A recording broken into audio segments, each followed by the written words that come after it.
বৃদ্ধার সাথে একজন মহিলার সাথে দেখা। মহিলা কয়, মুসা কই যাও,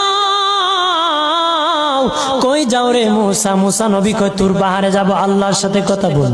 মুসা রে, আল্লাহরে জিগাইবানি, আমি গরিব মানুষ, আমি ভালো কিছু কিনতে পারি না, ছেলে মেয়েকে ভালো কিছু খাওয়াইতে পারি না, ভাঙ্গা গোর, এত গরিব, ভালো করে ঘর বানাইতে পারি না। আল্লাহরে জিগাইবানি কি করলে আমার উন্নতি হবে, ধনী হব, টাকা পয়সা হবে, আল্লাহরে জিগাইবানি। আল্লাহ মুসা নবী কয়, ঠিক আছে, আল্লাহরে জিগাইব, তুমি কেমনে ধনী হইবা।